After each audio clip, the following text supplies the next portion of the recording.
Here we go. You're tuning in to Will Love Listen. Now listen.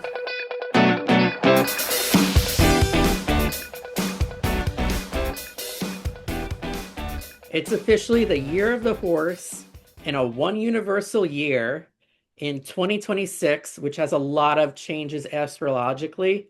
So I have Tali Edut of the Astro Twins here with me. Thanks for joining today. Thanks for having me. So excited to finally make this happen. So even before this interview was planned, I bought the Astrology Bible, aka your annual, look how thick this is, your annual horoscope book. So you didn't even need to send me this, but you Oh, did thank you. you did send me your Astrology Advantage book. And we'll be talking about themes and contents from both of them.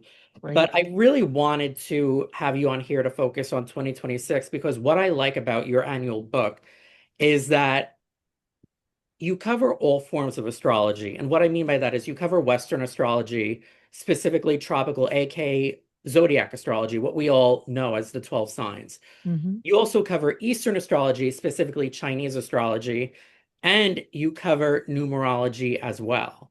Yes. So I have questions on each. I know one thing I'm going to want to cover is what do you do if you live in a city that's compatible with you in terms of Western astrology, but in Eastern astrology, it's your enemy sign. Mm. Same thing with dating a partner. What if you're dating, this happened to me, this was my last ex. What if you're dating a Scorpio, which, correct me if I'm wrong, but I should astrologically get along with, but they were my enemy sign, a pig. Mm. Like, It's, you know what? what? Sometimes enemies make the best bedfellows for a little while, at least.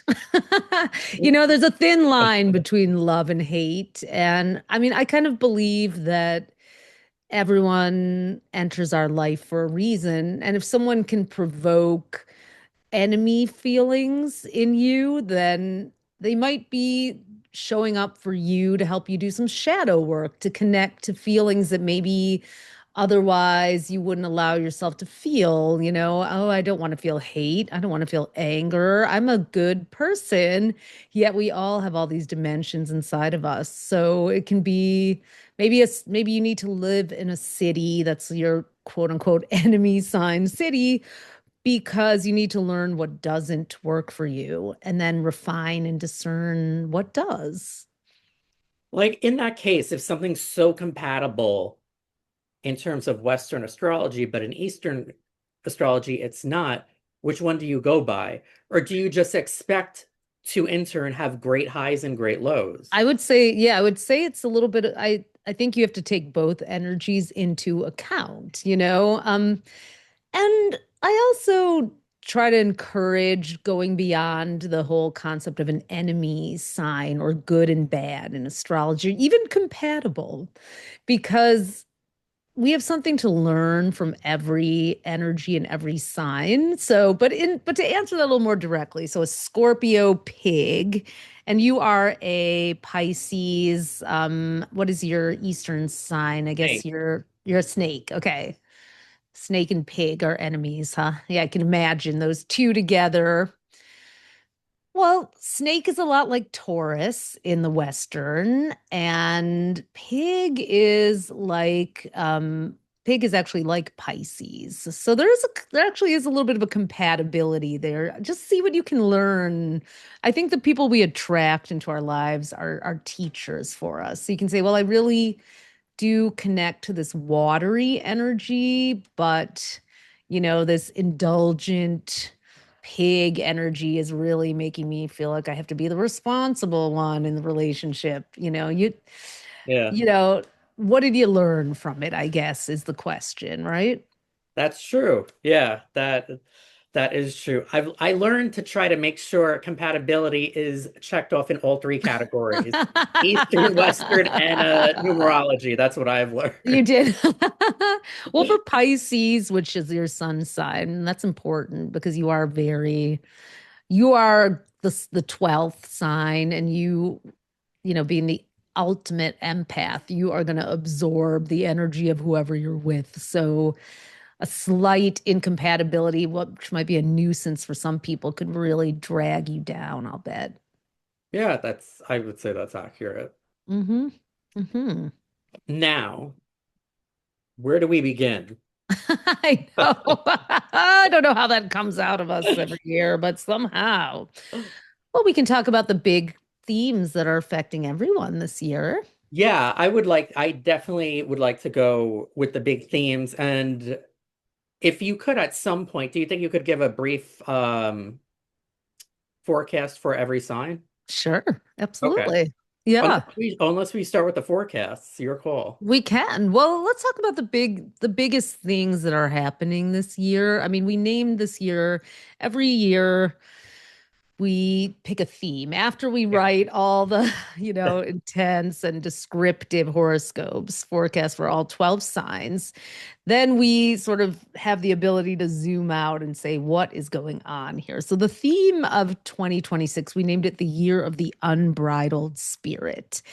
And this is last year, 2025 was the year of the divine pendulum. And we get these names in the middle of the year. We didn't know who was going to win. I mean, we didn't even know who was going to win the election when we picked that theme back in 2024 for 2025. But what we Yeah. saw were that planets were swinging back and forth. Some of the outer planets, which are Jupiter through Pluto, they move very slowly through the sky. So when they change signs, it's a big deal. We feel it culturally.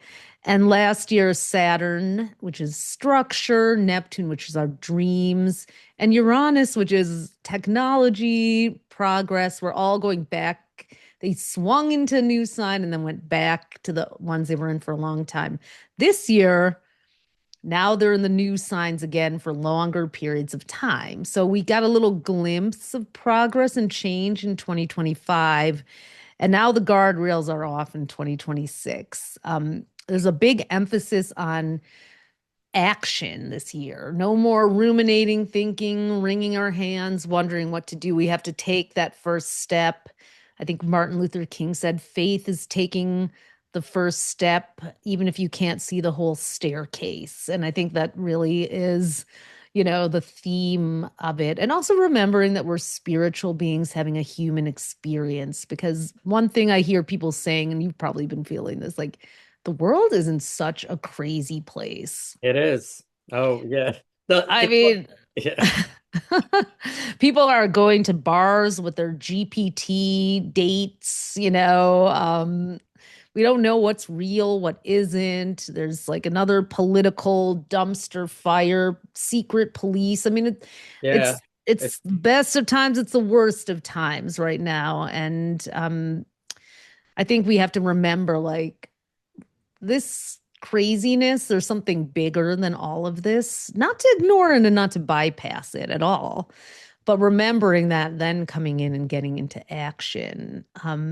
So yeah, and it's a fire horse. You just mentioned at the top of the call, the year the fire horse began, February 17th.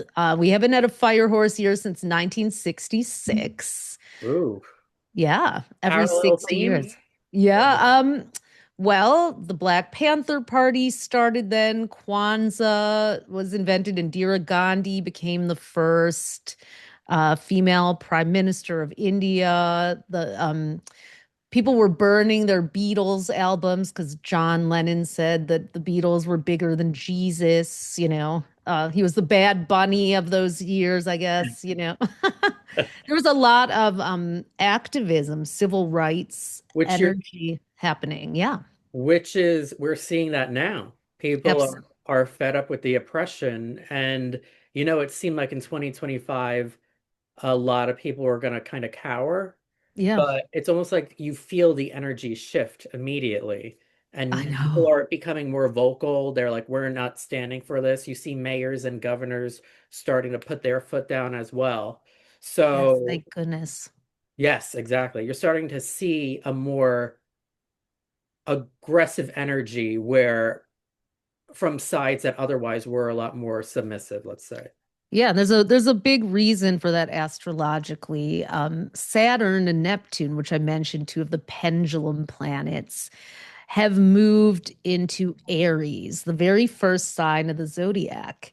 Um, and they were in Pisces for Saturn since March of 2023 and Neptune all the way since 2011, which is the last sign, much more about doing your inner work. I mean, it brought us, great information about trauma-informed therapy, healing. We've been doing deep work on healing and the esoteric astrology and tarot, and everything's become so popular. But now it's like a shift that is Neptune was last in Aries during the start of the Civil War, but also into the whole Reconstruction period after. So Neptune moved into Aries for 13 years on January 26th, and Saturn on February 13th for 2 years. And for the first time in over like 2000 years, they're going to come together at 0 degrees Aries, which is the very first point in the zodiac. And I'm kind of calling it the Great Reset. So maybe what would be good to do is tell everybody in a minute where they're getting a great reset for their sign this Oh, that's a year. good idea. Yeah, absolutely. Yeah, because everyone is definitely, but I will say, like, in terms of just the civil rights conversation, the fire horse, the Lunar New Year always corresponds. This is fun fact with the second, usually the second new moon of the year in Aquarius. The Aquarius new moon starts the lunar year.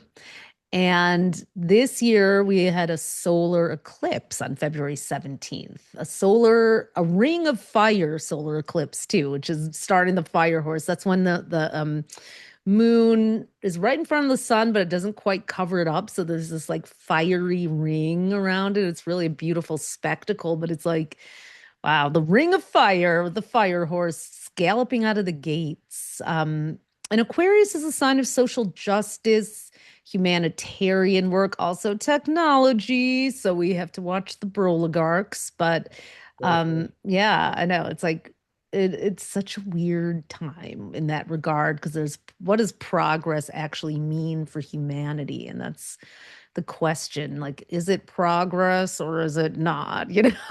So. Yeah. Do you want me to go through the zodiac with a little prediction for the great reset there? Yes, at this 0 degree meetup with Saturn and Neptune, what this is, it's one of the big themes of this year. It So, is. Yeah. yeah, what does And it they're mean? kind of opposites. So Saturn, every planet, we think of the planets as like the cast of characters in the movie of our lives. Everyone has a specific role. And Saturn is kind of the uptight drill sergeant, the boundary enforcer. It's a disciplinarian. Saturn is no fun, but it's the what doesn't kill you makes you stronger planet. Yeah, that's very true. Yeah, it's a ruler of Capricorn. So if you know any Capricorns, you know that they will work tirelessly until they get the job done to perfection. Whereas Neptune, which is a big deal for you as a Pisces, your ruling planet changing signs, Neptune hates boundaries and limits. Neptune like wants to just go with the flow. Where's the energy? Follow that. And it allows us to kind of suspend our rigidity so that we can bring in this divine energy. Saturn is chronological time, chronos, and Neptune is more like kairos time, where you just like lose track of time and make some art or music. So together, having them together in Aries, a sign of action, is also going to reset our ability to put structure behind our dreams. So it's also like getting really involved in something that matters and will benefit your growth as well as growth of the world around you. Does that make sense? It does. Yeah, it does. Yeah, It's a good fusion because you're becoming serious about your dreams with Neptune and you're pursuing what you want, but Saturn is going to make you actually move forward with it as opposed to fantasizing about it. exactly. And we did even see that interestingly when Saturn and Neptune were in Pisces, which rules the pharmaceutical realm. And, you know, there was legalized psilocybin, and then everyone's on a GLP-1, Oh and yeah. it's like, yeah, it really did do some interesting things for medicine. But now, like, Aries is the warrior. Aries, it's like we're gonna have to fight for our rights here. So it's and we are. And I'm glad you're all, I'm also noticing more people speaking up and Better late than ever. I mean, yeah, exactly. yeah. Please, the midterms depend on it here. So yeah, should I go through the signs? Is that now? Yeah, yeah. Okay. What is this meetup gonna set precedent for all 12 signs the rest of the year? Yeah. Well, I can group them with fire, earth, air, and water and give a little nuance in between. The fire signs, which are Aries, Leo, and Sagittarius. These three signs are really, and I'm a Sagittarius sun myself. You can also listen for your rising sign if you like to do that. Um, Sag these three, rising. yeah, oh yeah, I'm a Cap rising. Oh my gosh. So the fire signs are gonna really like this, you know? It's like this is a dynamic reboot, like getting back into action, being more visible. I think fire signs are gonna feel back in their element after kind of being forced to develop a lot of things behind the scenes. Like fire signs are going to kind of start stepping out more front and center. I was saying like at the Super Bowl, Bad Bunny, a Pisces and Lady Gaga and Aries kind of represented this transition, you know? Yeah, the two stars of the year. Yeah, exactly. It's like he was like passing the torch. So Aries really might have a bit of an identity crisis at first with Saturn and Neptune in your signs. And we got a little taste of this. They both went into both Saturn and Neptune did a little preview tour in the middle of last year in Aries. So we're all kind of picking up where we left off too. I think for Aries, it's like a hard reset in a lot of ways for their lives. Like really stepping into a new role, really letting go of what just isn't serving them anymore and what's draining their time and doing a full personal refresh, rebrand. Leos are may go back to school or travel, move, relocate. They need to cast a wider net and really will find themselves drawn to new subject matter, new terrain, and wanting to step into the role of an expert and being ready to do that or really hone that craft. But it's also a very philosophical time for them. Sagittarians are going to be more in the public eye. Saturn and Neptune are going to push them to like get on stage, get in front of the camera, take their creativity and leadership seriously. Then the earth signs, we'll do those next. That's Taurus, Virgo, and Capricorn. That's my rising there. Um, earth signs for you, the Saturn Neptune conjunction is in more the watery, emotional parts of your chart. So it's a time to do some more inner healing for the earth signs, or earth signs can be so stuck in the Regimented. tangible Yeah. yeah, like how does it work? What is the plan? And it's like they actually are being asked to grow through like letting go and surrendering and maybe working on their artistic or spiritual sides a bit more.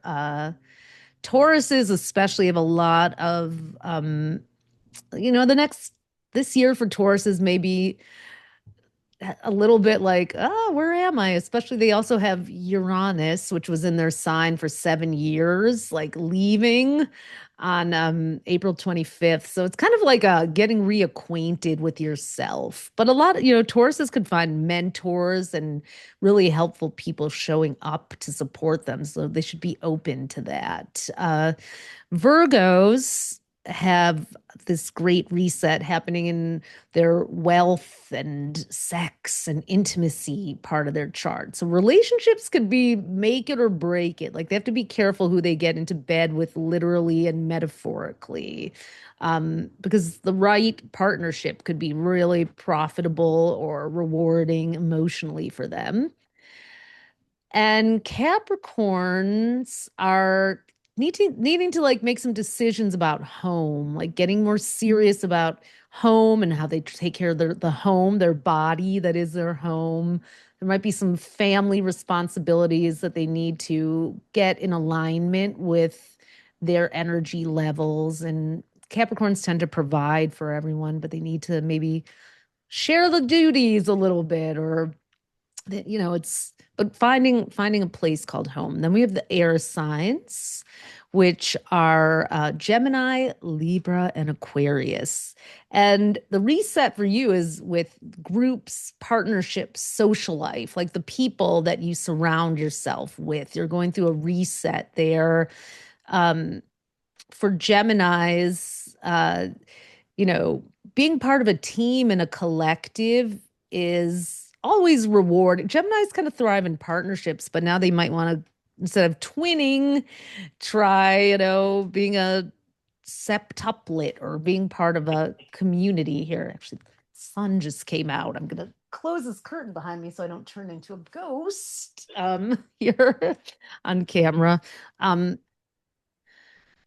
but Geminis are also going to have a bit of a change because they're going to get Uranus, that planet of Oh, that's true. progress. Yeah, on April 25th. So they're kind of getting an identity shakeup. So they may just find that they are compatible with a totally different crowd, or they just want to play a different role within the group. Libras can look forward to some more stability in partnerships, but might have to make some tough cuts for people who are just not, you know, bringing their fair share, or who don't share values, or like try to, suppress Libra.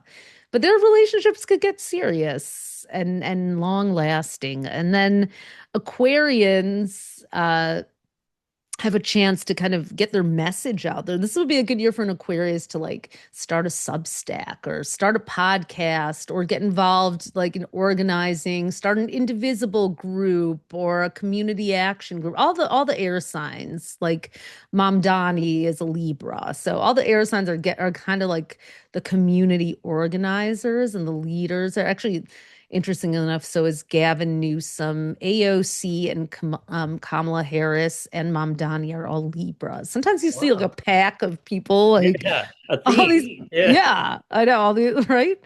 And then water signs, of course. Our water signs are Cancer, Scorpio, and Pisces.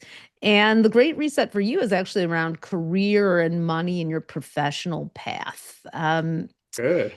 Yeah, cancers are having a lucky first half of the year because Jupiter, the bountiful, abundant planet, is in your sign. All the cancers I know are like, one of my cancer friends is like DJing, bartending, doing, work, helping. Actually, she works for us too. She ships all of our books. She probably sent your book out. She's doing Yeah. like five different things and loving it. So, um, and yeah, cancers are really getting, you know, needing to like step into like some boundaries around work and career too, and like make sure their professional profile is really on point. The first half of the year, you might be like exploring, but in the second half of the year, cancers need to kind of buckle down and say, this is what I do, this is what I don't do, and kind of not be in the caretaker role as much, but more the authority role.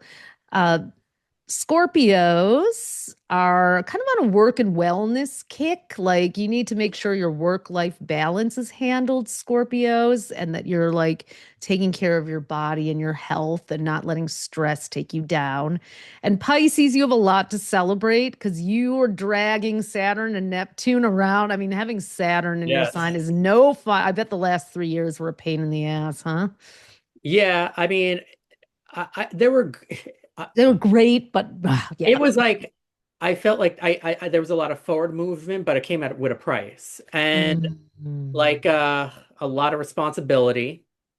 And it was a lot. It was very heavy. The way you were describing what Aries should be prepared for, I didn't want to interrupt you, but I was thinking to myself, oh, I could teach them a lesson because Right. you find out real quick when Saturn Oh, enters your sign. Not to mention when you have two planets like Saturn and Neptune, it's like a tug of war. Oh my But God. Yeah. if you're smart, you'll use it to make aspirations a reality, which is what I did. Awesome. Yeah. Aries, get yourself a Pisces friend to mentor you through this because these times. But yeah, Pisces have a lot of weight off their shoulders now. And now you can take all of those lessons and dreams and ideas and put them into a tangible form and even monetize them. Like, this is a good money reset year for Pisces, actually. Yeah. So that's the zodiac. That is one of the many things happening this year, but I think really one of the biggest things is that reset button, especially in the first half of the year. So for all the other Pisces that have been dealing with such heaviness, now that it's that we're passing the torch to Aries as I wear my Olympic shirt, which I I know. worked on the Oh my Olympic. I got a credit for it during Saturn and Pisces. See God, no way. the That's so theme? cool. Yep. So as we pass the torch to Aries, should things be a lot easier for Pisces, less Oh or yes. They like should. Absolutely. Absolutely. Yes. And the you can finally enjoy having the north node. So the lunar nodes are these 2 points in the sky that are like our cosmic destiny. And they're in opposite signs. The south node, called the descending node, is where we're kind of learning a karmic lesson, and the north node is what we're evolving into. So every 18 to 19 years, you get the north node in your sign, and the world is pulling. You're kind of a beacon for us. So the north node is in Pisces. Went there January 11th, 2025, and it's there until this July 26th of 2026. So we have half of the year, a little more than half the year of the North Node in Pisces. And I feel like Pisces can finally start to feel the benefits of that now that what Saturn is out of the way. what are those benefits? Soul growth, people like really responding and being receptive to you when you're being your most authentic Piscean self. Like the themes of, I think, Minneapolis and the way people rose up to protect their neighbors and the compassion that's flowing from that was, I would say, Pisces North Node in one of its like highest forms. And so that's naturally who all the Pisces I know to are like, and so I think like the world sort of thrumming to more of a Pisces beat without the interference of Saturn. So yeah.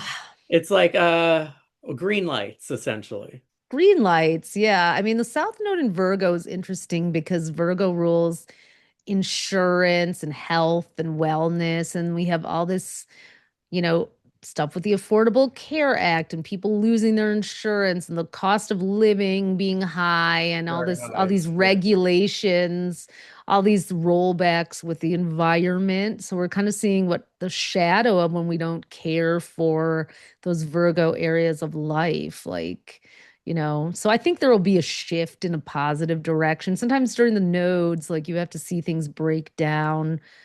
It's But for kind of it to like get the better. enemy sign. It's like, okay, we have to, apparently, human beings are we've got to learn everything the hard way phase right now? Very much so, because they clearly weren't paying attention prior to that. No, right? We thought everything Yeah. was fine. It was handled. And no, it definitely wasn't. So, but I think it'll wake, I don't know. I think people are waking up. That's something about Saturn and Neptune and Aries. Aries is about our personal agency too. So we're also waking up to like the power that we actually have within us to make change or to organize people to make change together. These are good. These are good resets. Hmm. I love it. And it's funny because like when you were touching upon, I feel like tourists like Pisces are also gonna go through like a sigh of relief and a green light period Yeah. because unpredictable Uranus is leaving them in April and going into Gemini for what? How many years? We're talking Till 2033, so 7 years. Yeah. about. So Yeah, they could educate the Pisces could educate the Aries, the Taurus could start educating the Gemini as well. exactly. Now, when you have Uranus in your rising sign or your moon sign, does it affect you to the same extent it does if it's in your sun sign? Yeah, so the rising sign, when you look at a birth chart, if you ever seen your birth chart, it looks like a Ferris wheel or a pizza or a clock. It's a clock. The 9 o'clock point is where the chart begins, and that point is the beginning of the first house, and then the very end of the 12th house. The first house is like below that 9 o'clock, and the 12th house is above. So if you have a Taurus rising or Gemini rising, at some point, Uranus will cross over whatever, there's 30 degrees of every sign. So maybe you're a 0 degree Gemini rising or a 5 degree Gemini rising. At some point, Uranus will travel through the sky over that degree of the sign, which means it's going to leave your 12th house of endings and transitions and cross into your first house of beginnings and identity and self. And whenever I do readings for people and I see one of those outer planets, even Saturn or Jupiter, leaving the 12th house and going into the first house, it is like someone ripped a band-aid off and threw, it's like when you're a little kid, if you had the kind of parents, I don't think parents do this anymore, but I was born in 1972. So they did do this. They would throw you into the pool, to teach you how to Yeah. swim like you were like a black lab or a golden retriever and help Even you. my parents did that with me. I mean, they were teaching me, but one time we were at a big pool and my dad acted like he was going to dive in with me and he didn't. And it was just me. And I was so angry, but I ended up swimming to the end of the pool. So I guess it worked. Yeah, that's what it's like when Uranus crosses over um into your first house. It's like a shock to the system, but all of a sudden you're like, you may be displaying the first, the 12th house is like more esoteric, like maybe you've been hiding your Uranian traits. You're more offbeat, eccentric, sci-fi, or Uranus, rules astrology. It rules mystical things that have a system to them. But then all of a sudden it's in your first house and you're like wearing it on your sleeve and it's but it will cause a shakeup. It could shake up your identity. And when it goes over your moon, you got to think about it like two actors doing a scene. So your moon is like the emotional character in your life or the best supporting actor. And then here comes this rowdy, rebellious planet, Uranus. All of a sudden, like, you don't want to be fenced in. You may suddenly, if you have a Taurus or Gemini moon, you're like, maybe you were like super into someone and all of a sudden you're like, I don't want to be in a relationship anymore. I'm going 4B or, I'm just like, you're just like, and it will pass. So that's a thing with a Uranus transit is like, you got to just like do your very best not to just act upon impulse because you will regret it more likely than not if you like, what? I mean, what's regret, right? I know. The reason I asked that is because so I have a Gemini moon Mm, and hmm. a Gemini stellium. It's my moon, Jupiter, and Mars. Yeah, I see that. They're all in Gemini in very early degrees. One is 0, one is 1, the other is 6. So if you have a stellium, it's like say someone has a stellium in Aries. They might not be a Hmm. rising or a sun, but they have a stellium in Aries.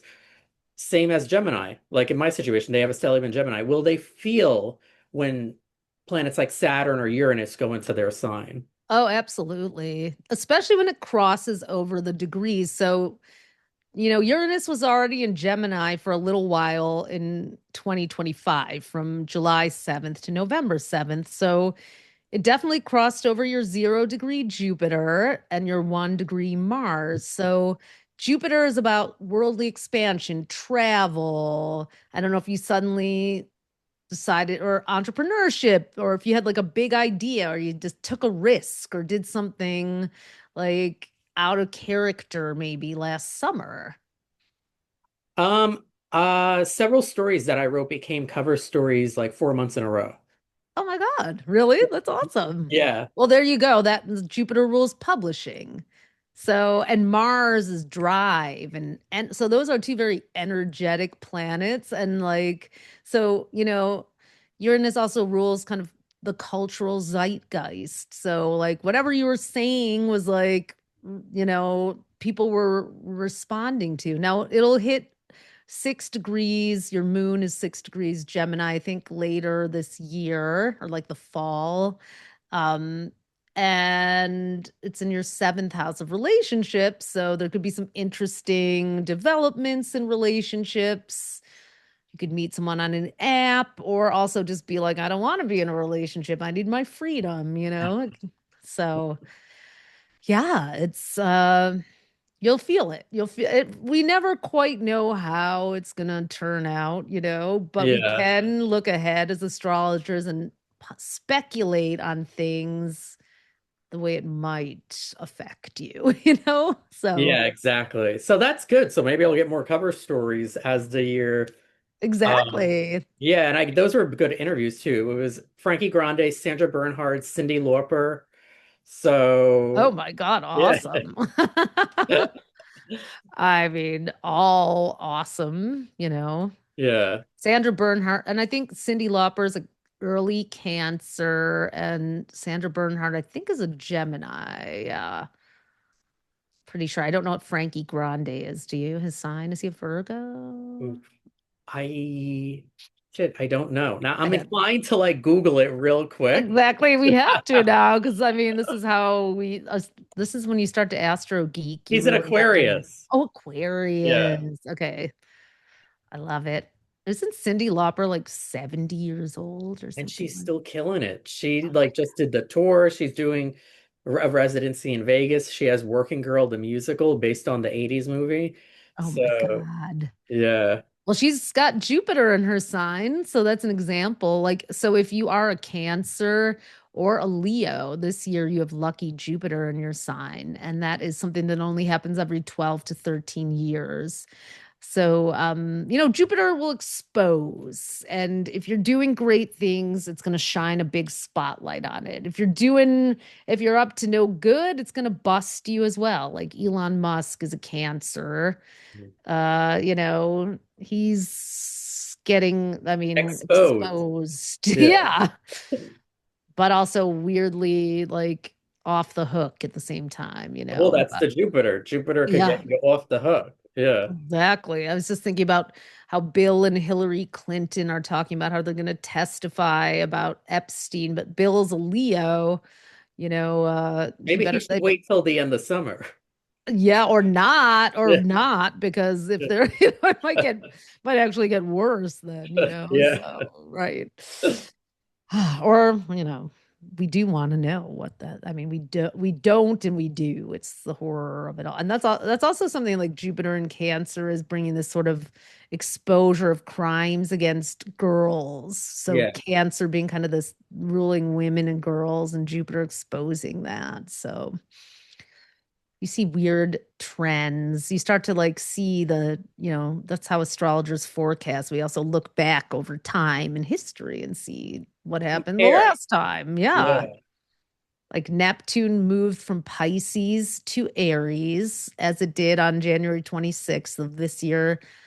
It did a little bit of that last year on March 30th, but the last time before that was April April 1861, April 12th, 1861, which was the day the Civil War began. It moved 2 days later, April 14th, from Pisces to Aries. So, Wow. like in the United States, and where people are like, are we having a civil war? It's like, it feels like we Yeah. are. It's like we're on the verge of either a civil war or states wanting to, you know, become their own nation.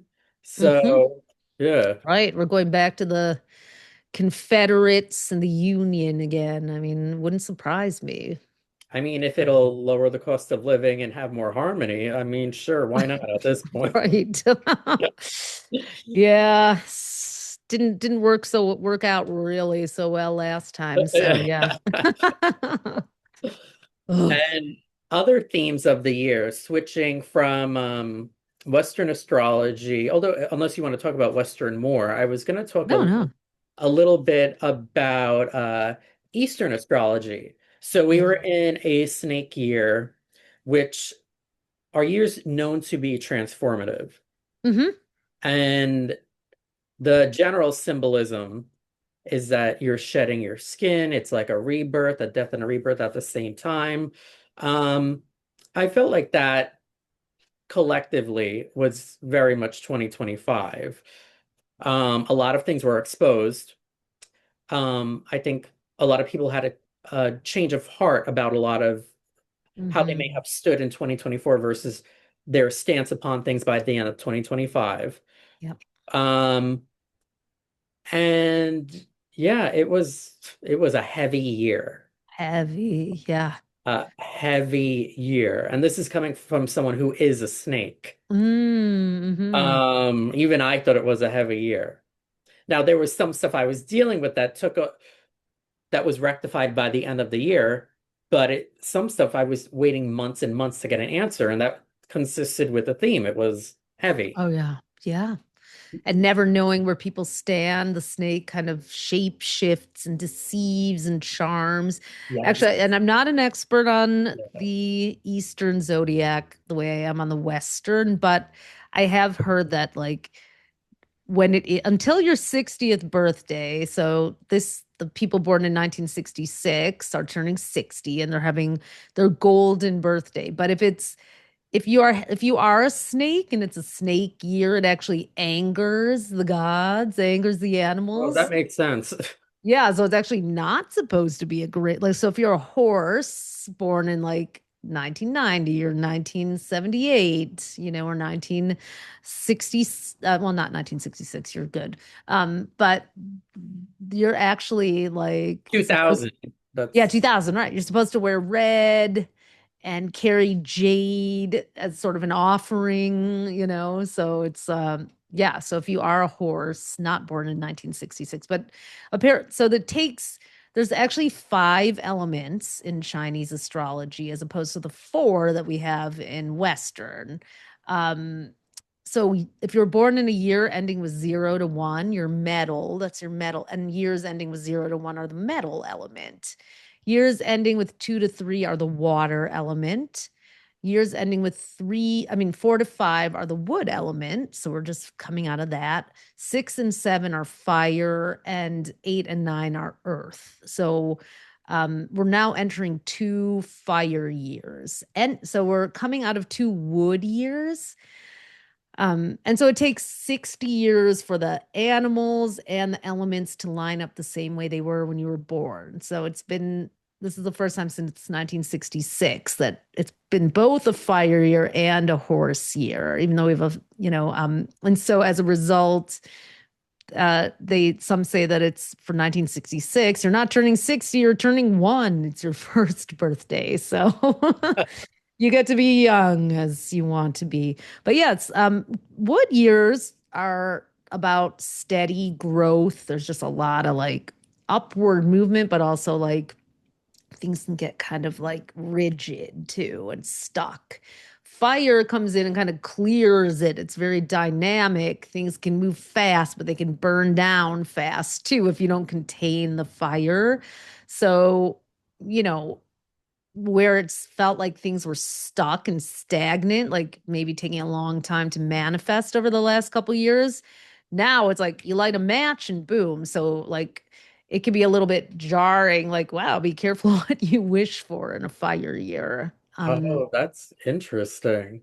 Yeah, like how do you really want to light that match? Have you thought through what will burn down in the process? And maybe you do, but you want to be it's the pace could change quite suddenly in the coming weeks.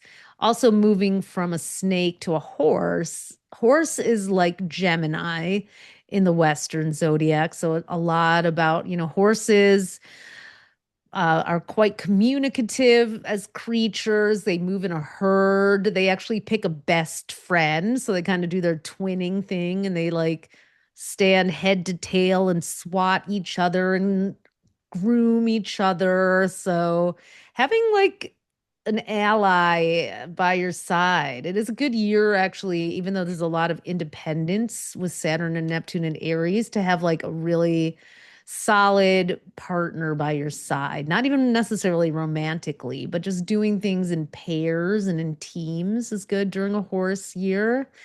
Um, and just like needing to like roam and run, like may have more physical energy this year too. Like it's going to be important to like maybe even if you're tired, it might actually be because you need to move. If you've ever noticed, like sometimes you're exhausted, you make yourself go to the gym, and then you're like, why did I, like, oh my God, I'm so awake. I was just need it was like that.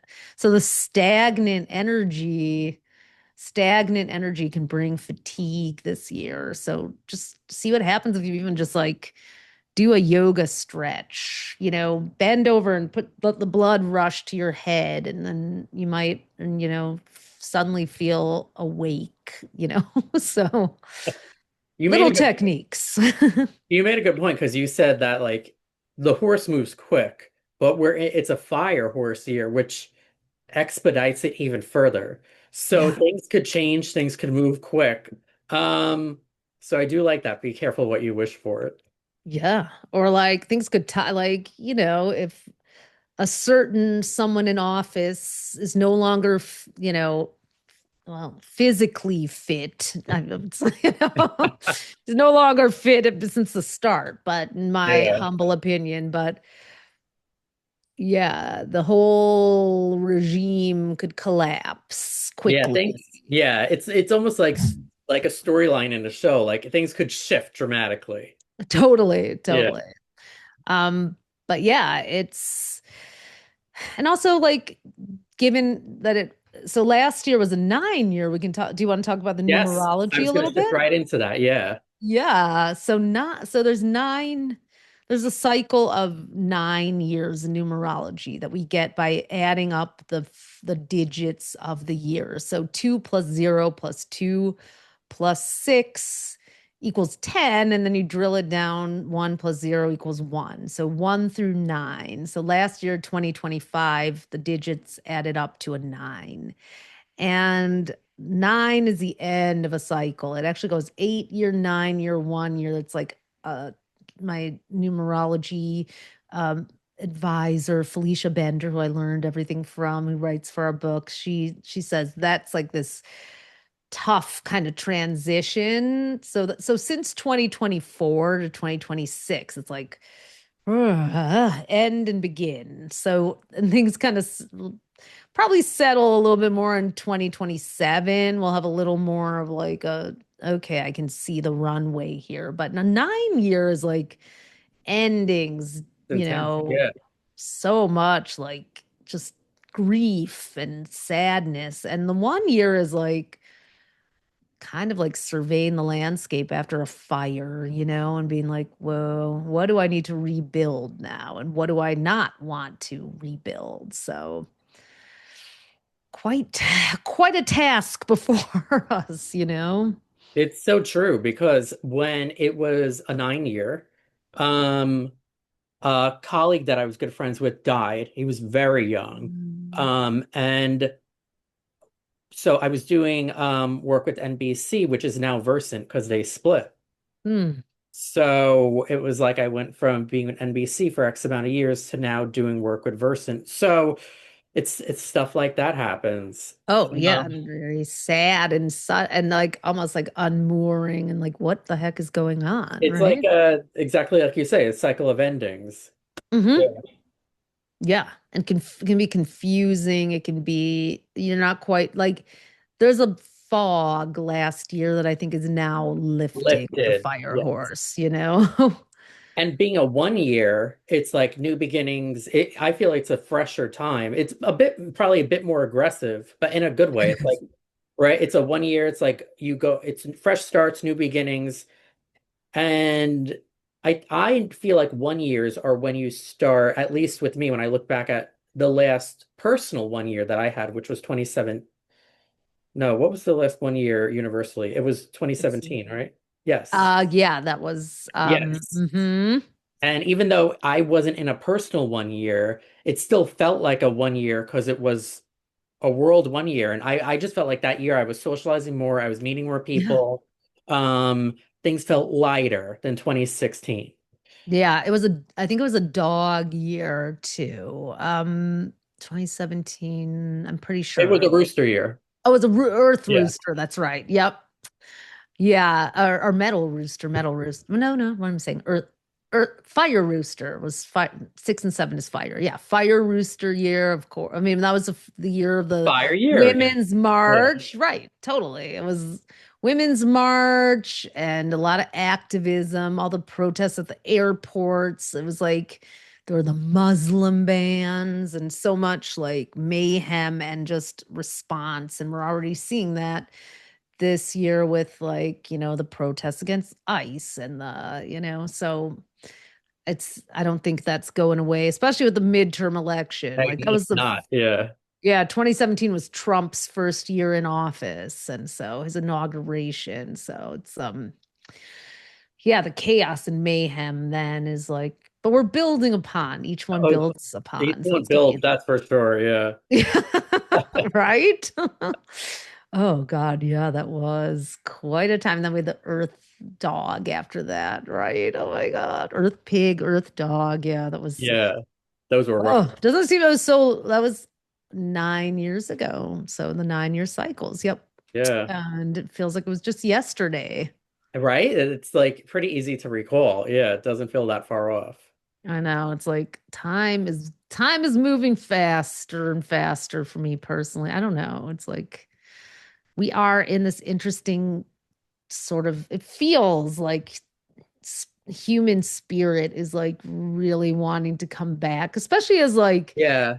AI. I mean, everyone's so convinced Well, I actually am seeing, I don't think AI is going, I think despite corporations pushing AI, which you're starting to see some of them back off now, hmm I do think AI is, fingers crossed, going to have a bust sooner than we think I think because so. people are seeing that it's taking away jobs and not even in a good way. That's why I don't know if it was IBM or something. There was one major company that there was recently a story that now they're hiring more people because they see the damage AI could do. Yeah. Wow. Well, Pisces, Jamie Dimon, who's the CEO of JP Morgan Chase, I saw a clip of him at Davos saying like that governments should put regulations on companies so that they don't, do mass layoffs and firings because of AI, like Yeah. wanting to regulate that. And I mean, it could bring, it's like the whole idea of a societal collapse. We didn't talk about Pluto. So Pluto is the planet that really does destroy and regenerate. It is, and it moves very slowly through the zodiac. So it does these 12 to 20-year cycles in each sign. And it moved into Aquarius, started going in literally when Chat GPT just kind of took hold in March of 2023. So Aquarius is a sign of technology, but it's also humanity and community. It's got this interesting split. It's very like rules. It's like Uranus, it's like the ruling planet of Aquarius. It's like science and progress and the future, but also our human values, humanitarian values, and sort of the metaphysical, new agey vibe. So wherever Pluto goes, it kind of brings a wrecking ball in, but then it gives us a chance to repair things. So it definitely did, it is like shaking up society. It's like it's like, will there be a societal collapse because Yeah. of technology and civil rights, or will humans rise to the challenge of doing things in a new way that's better than what was in the past? So I hope we pass the test. Yeah. You and me both. you know, I remain ever, your Sag rising and my Sag sun can remain optimistic here. Yes, we have to. We do. With one question on numerology, so there's every year you have your like this year's a 1 year, but there's also personal years. Hmm. Um, do they both affect you equally? They do. So a personal year actually, what you want to do is you have to get your life path number first. So I'm December 2nd, 1972. You So I add literally, all of it up. Yeah. yeah, I add all the digits up individually until I get one digit, and I'm a six life path. Now, if you're an 11, if you get a 22, 11, or 33, that's a master number. So you get to keep that and be a 33 6 or a 22 That's what I 4 am, or a an 11. 33-6. Oh, you are? Oh, Yeah. cool. Yeah, master numbers can be like, the high vibrations, but you have this karma, like you have this like it can be a heavy load to bear for humanity sometimes, but you're the highest octave of that three. So that's cool. I'm a 24/6, yeah. So then I would add the six to the one. This is a 1 year. So I'm having a 7 year. So you're a 33/6. So you're also having a 7 year. Yeah, If you same. take the Yeah. six. Yeah. Uh, so last year I was having a 6 year, which was pretty good, even though it was like a weird, crazy year personally. It was Same. like, Yeah. yeah, a lot of things came to fruition for me because it was unlike the Chinese animals. Like if it is you're having a personal year that's the same as your life path, it can be a really good time. But the 7 year, yeah, I mean, seven is like sort of the seeker. So now the energy, we're in a 1 year, but we also have you and I, because we're sixes, have this like desire to like see what else is out there, be more philosophical in our approach and our growth and, more of a curiosity. Yeah. Yeah, I think that's a seventh theme for sure.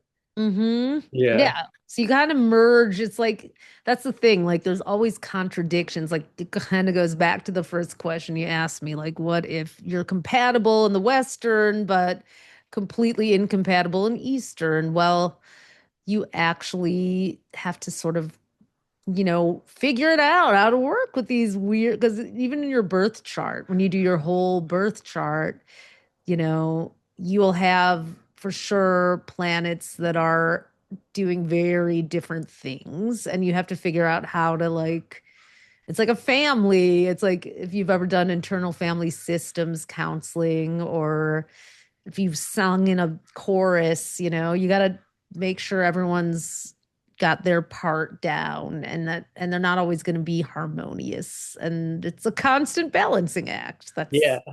yeah. Now, house numerology. I used to know someone that was big into this. And then they Mm. got me friggin' paranoid about it.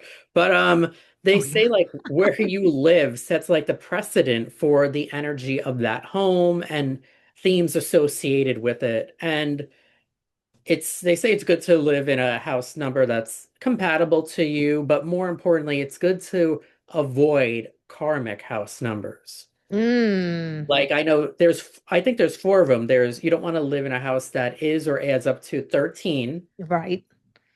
14, they say is the worst.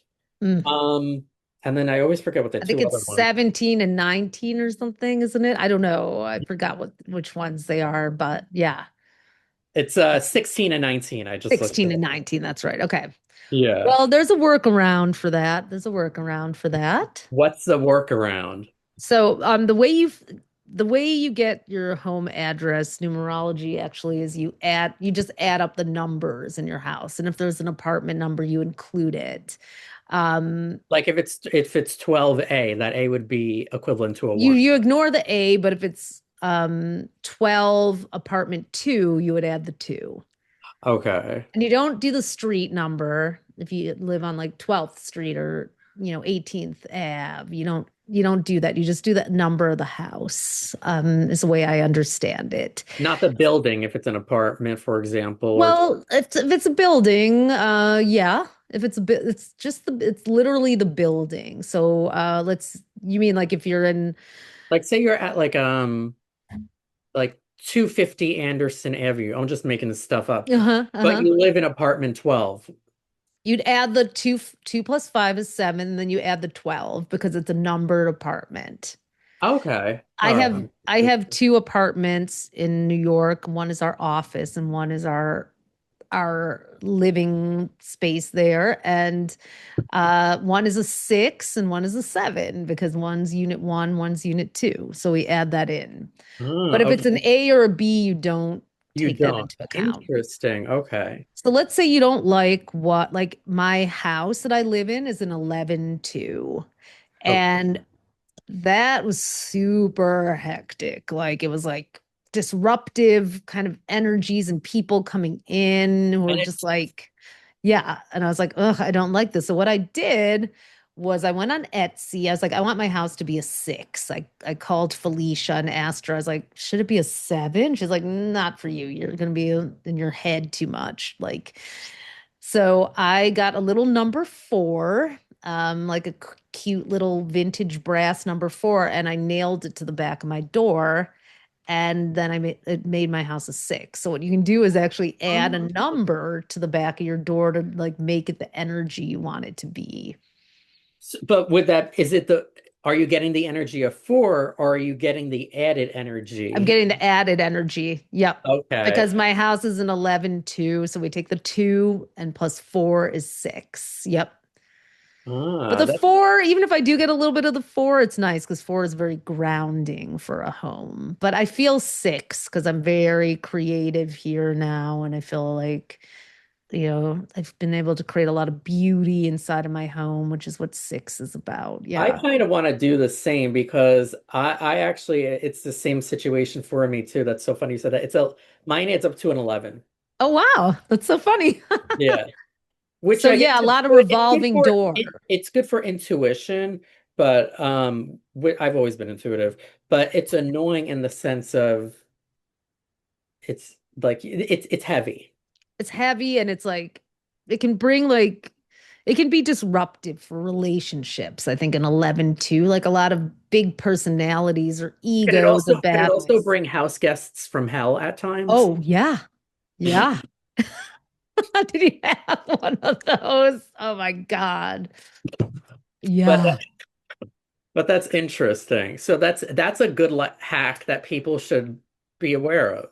definitely. Yeah. And I mean, it gives you an excuse to like, if you're like me and you like to go to a salvage store for fun, to like dig around in those little tubs full of old brass numbers and grab one, for your house. So, Yeah, I'm gonna do. I try anything. So yeah, yeah, grab a four,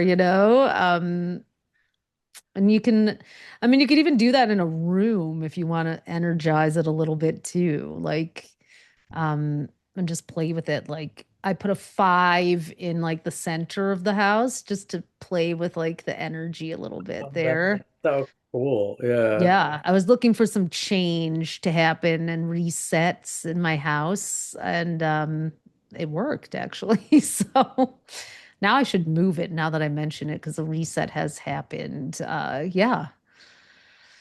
So it's that's like, well, we'll try any witchy thing we can and see. exactly. There's Yeah, the that's North a Node is in Pisces, right? yeah. Right now's the time to any other little hacks that people should be aware of. Um, Let me think about that. Uh, if you're decorating and like trying to find the right vibe for your house, go with your moon sign. Work with your moon sign. Where was the moon when you were born? Um, I have a Scorpio moon, and I definitely kind of like my house to feel like mystical, like you're in. I'm very like love Moroccan, design and just kind of anything that feels has that like spiritual patina vibe to it that makes you like, what's going on here? And you have a Gemini moon, so maybe you like gadgets and books and things that have interesting storage and, just like, or just conversation starters in your home. Yeah, yeah, that's very accurate. Yeah. I mean, go ahead. Oh, Sorry. oh no, I was gonna say like we've been covering so much. I know. I'm trying to see. Oh, one thing I did want to touch upon real briefly, are retrogrades and eclipses. Now, all the retrogrades this year are in water signs. We're currently in one or about to be in one very soon, by the time this comes out. Yeah, First retrograde is in Pisces, Mercury retrograde. Then we have the second one in the summer, Cancer, and then the third one in the fall.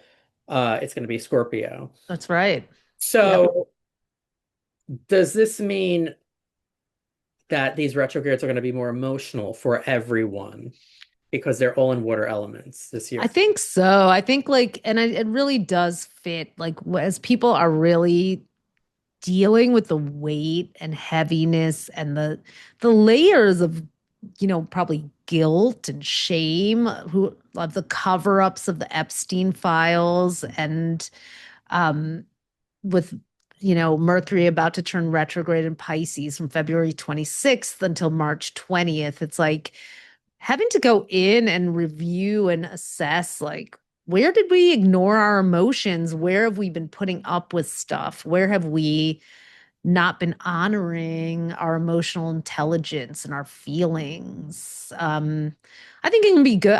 I was born with Mercury retrograde. Many people are.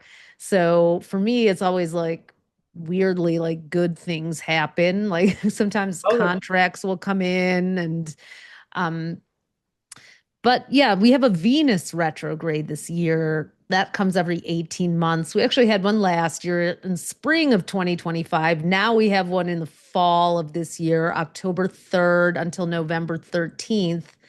And it starts in Scorpio, October 3rd to 25th, and then goes back into Libra, October 25th to November 13th. So it'll actually dovetail with that Mercury retrograde. So October and November, don't get married then if you can help it, or if you do plan on renewing your vows or get that certificate, marriage certificate signed before October 3rd or after November 13th, even if you do the ceremony. But um yeah, Venus retrograde can bring people back from your past, or like bring some strange love decisions, or yeah. real, yeah, not a good time for making decisions around decor or beauty or love, or like, yeah. So Also, not a good time to get plastic surgery, Botox, filler, cosmetic treatments. exactly. Do not do that during Venus retrograde. No, no radical new hairstyles or anything. Yeah, Venus and Mercury retrograde together between October 25th and November 13th is going to be interesting. Like, that is going to cover the midterm elections too. Oh, Yes. I know. I actually really am happy about like a will that bring a return? Like when I think about What are you seeing? Scorpio. People are everyone listening to this is going to want to know. So, Yeah. I if the mean, midterms I feel coincide with good. if the midterms coincide with Mercury and Venus retrograde, is Oh, that a I mean, twist? there's going to be all kinds of, am I allowed to swear here? Yes, yes, of All course. kinds of fuckery going on, I think, because of that. But starting in Scorpio, hell hath no fury like the women who have been scorned, and the you know, people who love women and are on the side of the divine. The hell hath no fury like the divine feminine, which is in all of us, scorned.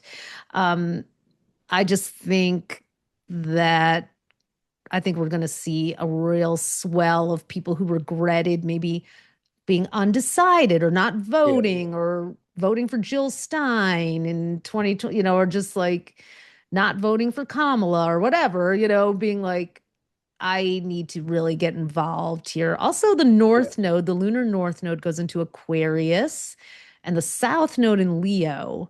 That's an 18 By month. that time, By yeah. that time, July 26th until for 18 until April, no, sorry, March 26th, 2028. So, Aquarius is justice, like change, revolution. And the South Node in Leo, I think, is going to put the wealthy oligarchs at a disadvantage there.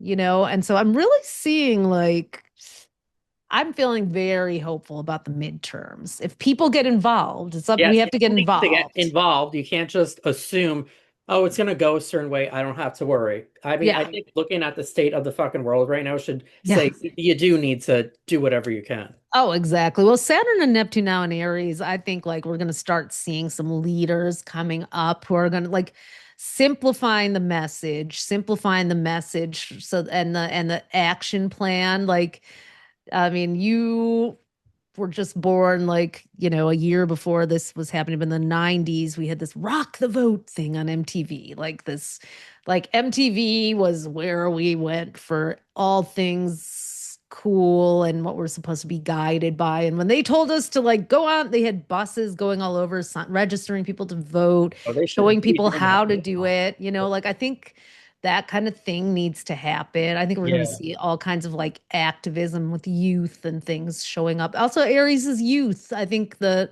Gen Alpha, I mean, where my sister lives in New York, like her daughter's high school in Rockland County, like they led this whole like walkout. They got on the new, like I think the youth Gen Alpha are going to be Good. really Yeah. prominent now. Yep.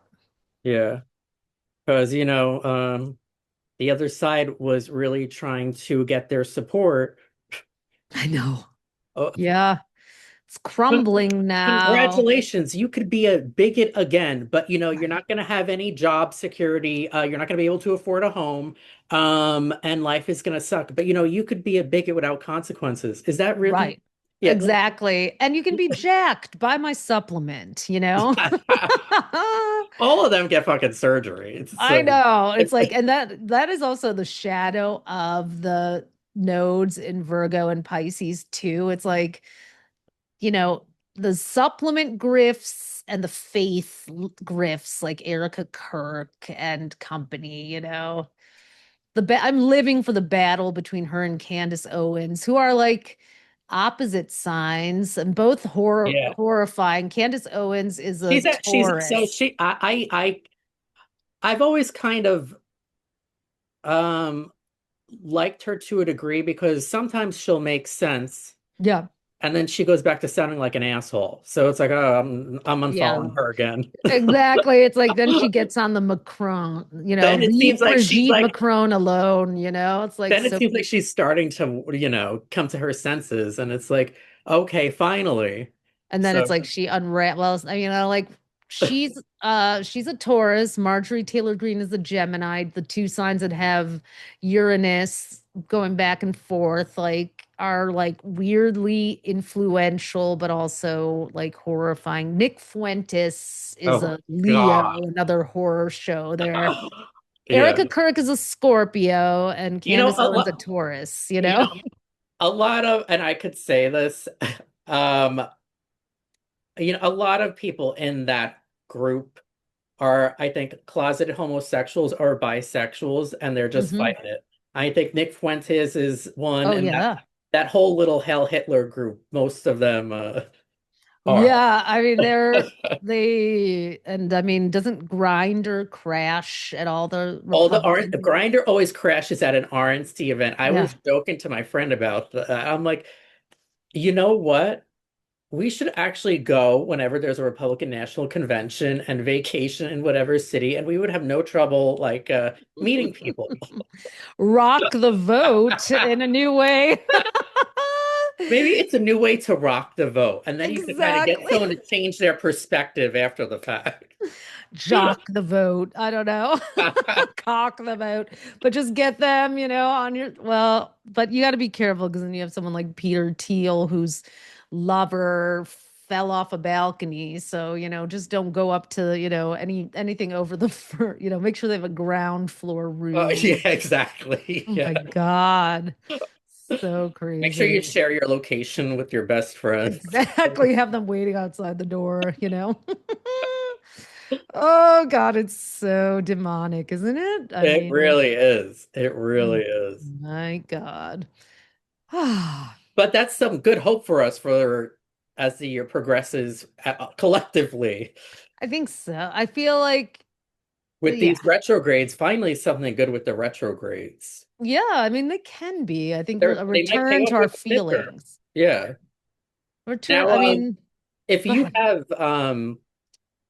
say like it's retrograde in your sun sign and your like say you have Mercury retrograde and it's retrograde in your sun sign and your Mercury sign, say it's the same.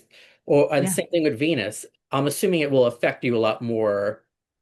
Yeah, it'll pass over, it'll cross over the degrees of those planets. So it's almost like think of it like this is the way I teach. Like think of it as like a guest star on the set, a transiting planet. So, you have in your chart Mercury, your north node, Venus, and Sun in Pisces in your fourth house. I'm looking at your chart now, your fourth house of home and family and roots and Mercury going retrograde. It'll back up over your sun. So your sun is like the main character, how you shine in the world. And here comes Mercury retrograde. Maybe suddenly you're like, maybe I shouldn't have, maybe you're like, I don't really feel at home in this place anymore. I need to move something around, or I need to like, reconnect with this family member, or I don't want to be close to this family member because they don't accept me for me. Then it goes over your Venus, and it's like your romantic lead is interacting with the guest star of Mercury retrograde. And, I really miss that person. I should reach out. We said we were going to be friends, or like, I kind of want to try out this retro style again, Venus's fashion. Maybe like whatever happened to those skinny jeans too soon? Yeah. Or you just start to like get reflective on Nostalgia. those parts of your past, but in kind of alignment with those planets. So it doesn't, your North Node in Pisces, it's like what do I need to do? I have this big vision of like writing an autobiography or a memoir, and maybe I need to like dig into the crates and look at some old pictures or get some idea. It's like you can use Mercury retrograde to just sort of drum up some nostalgia too in those where, in that area of your life or what that the planet or the house is in charge of. It's like it's all about kind of like blending. It's like a little mixology. Like think of that Mercury retrograde as like hitting your feels, your subconscious, your nostalgic vibes, like and dialing it all the way up. So and use it like that. I think Mercury retrogrades are so maligned because we love to just be Yes. very forward moving progress, hit the gas, can't stop, won't stop. And here comes Mercury pulling the emergency brake and making us go back and clean up. So if you clean your room for 3 weeks, you might find like a $20 bill in that pair of jeans in the hamper. So, you know, yeah. Interesting. Now I do want you to look at my chart. Mhm. The only my only last question would be, do people need to be concerned this year with the eclipses? I mean, eclipses are always an interesting medley. So we But have, we always have them. Some years we have eight, this year we have four. yeah, yeah, I've But never seen eight, but six. Maybe there are if they hit right in the beginning and end. But definitely six. Eclipses come in pairs. Uh, Start with the new moon and end with the full moon, or vice versa, because they're like 2 weeks apart. And the 2 weeks between them we call eclipse season now, or the eclipse corridor. It's almost like you're walking through this fog, this hall of mirrors. Because when you think about what an eclipse does, it reveals a shadow. You'll see the shadow of the earth painting the full moon blood red in a lunar eclipse, or the moon silhouetted against the sun in a solar eclipse. So it's like they are times of shadow work. We have to look in the places that we don't want to see. We have to dig into those, hidden parts of ourselves that we might project onto other people. We can't run away. So that's why people don't enjoy them, because it's like you got to take that they can't fearless escape. and searching moral inventory, as they say in the 12 steps. Um, but yeah, the two eclipse seasons we're starting actually with, we started with the fire horse. So that was that solar ring of fire eclipse in Aquarius. And then it ends with on 3/3, we have a total lunar eclipse with the full moon in Virgo. So Aquarius and Virgo are like the service humanitarian sign. So it's like I think they're going to be wake up calls. This is a wake up call for how we have to help make a difference in the world. But it can also bring, like, if you are a Virgo or an Aquarius, you may feel the eclipse kind of, you may feel extra uneasy, let's just say. Like you have to deal with some parts of your identity that you don't maybe want to deal with. The second eclipse season is in August. We have August 12th. We have a total lunar eclipse of full moon in Leo. The last time we had that was 2017, the Great American Eclipse. That, Oh, yeah, back yeah. to 2017 again. Yeah. Remember that one year? And then, uh, It's the final Pisces eclipse in this cycle. on August 28th, partial lunar eclipse. It's a total solar eclipse in Leo, not lunar eclipse on August 12th, and then full moon in Pisces, August 28th. So so that one is pretty it's closer to your Mercury and North Node. So you may, Yeah. yeah, like, Should I be scared? yes, no, no. A little bit, maybe. Yeah. I mean, I'm always a little. I have reverence for eclipses. If it goes over my North Node and Mercury, Yeah, it's like, hmm. is that like social, the way I think, market Yeah, myself? exactly. Yeah, exactly. It's like you got to be careful what you say. That wouldn't be a good time to like have a heart to heart, but you may lose your better judgment. I'm gonna say this now, and then like things just come out sideways. Going over your North Node, well, the reason why the eclipses are in Pisces and Virgo this year is because the nodes are there. So the eclipses and nodes are actually connected to each other. Uh, so it's a nodal eclipse, and that's a good thing. That's like illuminating some things that are in your destiny that maybe it could also bring a really powerful message about what you're supposed to do or something that you're meant to do next. So people who have Pisces and Virgo lunar nodes are in your nodal eclipses, and you are really getting like you got those 3, 4 cover stories. It's like you're kind of being pulled into your destiny by them. So I like that. Yeah, yeah, me too. Hmm. You just never know quite what you're gonna get. Like if you're doing any kind of manifestation ritual during an eclipse, you want to just make sure you put some parameters like bring this gently with ease, or may only the good, true, and beautiful come in. Like don't just leave it too open-ended, with those Be wishes. very specific if you Yeah. manifest during an eclipse moon. Very specific, yes. But I think, yeah, I mean, you're probably not going to be sad to see the eclipses go, but also it's like big changes, big shifts, big growth, right? Yeah. Between Neptune, Saturn, and the eclipses, yeah. Boom, boom, boom. Oh, I know.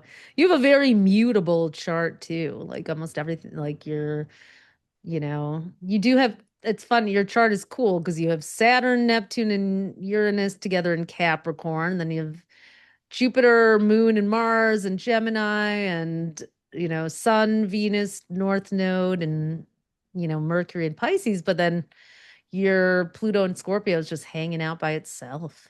Everything's all kind of clustered up. It's in the 12th house, so no wonder you're so interested in these mystical subjects here. Ah, yeah, I always have since I was like a child. Yeah. Yeah. Do you have psychic dreams? Yeah, it's so when I was younger, I had an encounter with my deceased grandmother, and I vaguely remember this, but I know the Mhm. stories from my parents, but I didn't realize she was deceased. Oh, wow. She would Yeah. visit me in my bedroom, and when I told my parents about this woman that would visit me, they thought someone was breaking into the house. But then they figured out it was, and then once they showed me a picture, I said, "That's her." Wow. Yeah. Yeah. There's Pluto, the 12th house. You must have And been my an intuition adorable is kid. spot on, and I've been angry and didn't want to listen to it at times because I'm like, no, I'm gonna will it to not be true. But I Mm, just fucked myself over yeah. because I should have listened to it. Yeah, Pluto is like knock, knock, knock. Yeah. And yeah, you're probably quite the medium if you ever wanted to like develop that. Yeah. I bet you're a really cute kid. Oh. Like, Abuela was here. Yeah. How cute. Oh my God. This has been so much fun. Thanks for joining me today. Everyone, make sure to purchase this book. Look how thick it is. You're getting a lot of information. All 12 signs so you can read for your rising sign or put it on. That's that's the coffee table one, or people put it in their I always leave it at the local salon and coffee shop near my It's a house. conversation starter. If you have people over and you have this on the table, it'll be a fun night. Absolutely.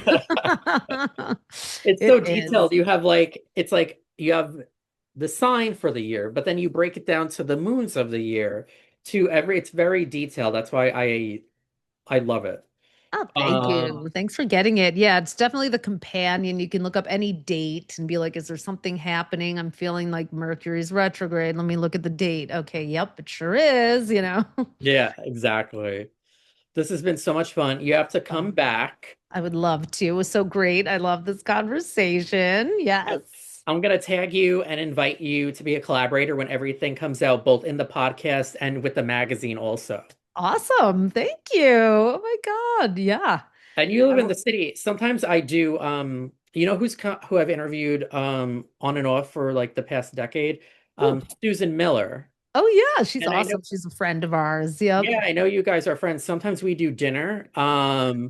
But you should join us Oh my whenever. God, would love to. Yeah. I'm the Seattle twin and Ophie's in New York, but I come to New York all the time. So please, please let me know. Like we've been wanting to go out to dinner with Susan Miller. Let's do that. Yeah, we could all have like a fun dinner. Oh my God. Yeah. Yeah, I could just listen to her talk forever.